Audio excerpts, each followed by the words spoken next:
The city of South Beloit wants to improve safe access between its downtown area and downtown Beloit, and it plans to expand a nature preserve to do that. 23 News reporter Jim Haggerty shares more about how this connection will be a boost to both communities. South Beloit became home to Nature at the Confluence 7 years ago. City leaders believe if they add a park, transit hub, and multi-use paths to that facility, paths that cross Turtle Creek into Wisconsin, opportunities will increase on both sides of the border. We all collaborate and see ourselves as one big community, and so we want folks visiting Beloit to see that South Beloit is simply an extension of that. South Beloit leaders say expanding Nature at the Confluence is a perfect way to do that.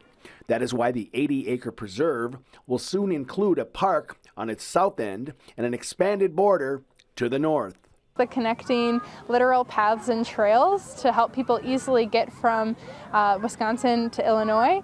The project is part of a three-phase plan to spur economic development on both sides of the Rock River. The city has a vision for a downtown feel. We want to kind of fit in where it works, build on what the downtown Beloit area has done over the years. And for South Beloit, that means improving the area near Blackhawk Boulevard and Gardner Streets. A primary access point to get downtown, to get to the SkyCarp ABC Supply Stadium. Sonia Hoppus says expanding the nature preserve will keep it that way. This stretch of Gardner is really our hope to kind of spur a cleanup and redevelopment effort. Adjacent businesses say the project can't be finished soon enough. People being able to come create new memories with their families and children, being able to play in the park.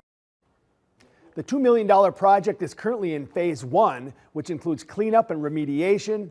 Trails and parking lots will happen in phase 2. The project is expected to be completed in 3 to 5 years. Leaders say expanding the nature preserve will help South Beloit develop a piece of land it owns directly across from ABC Supply.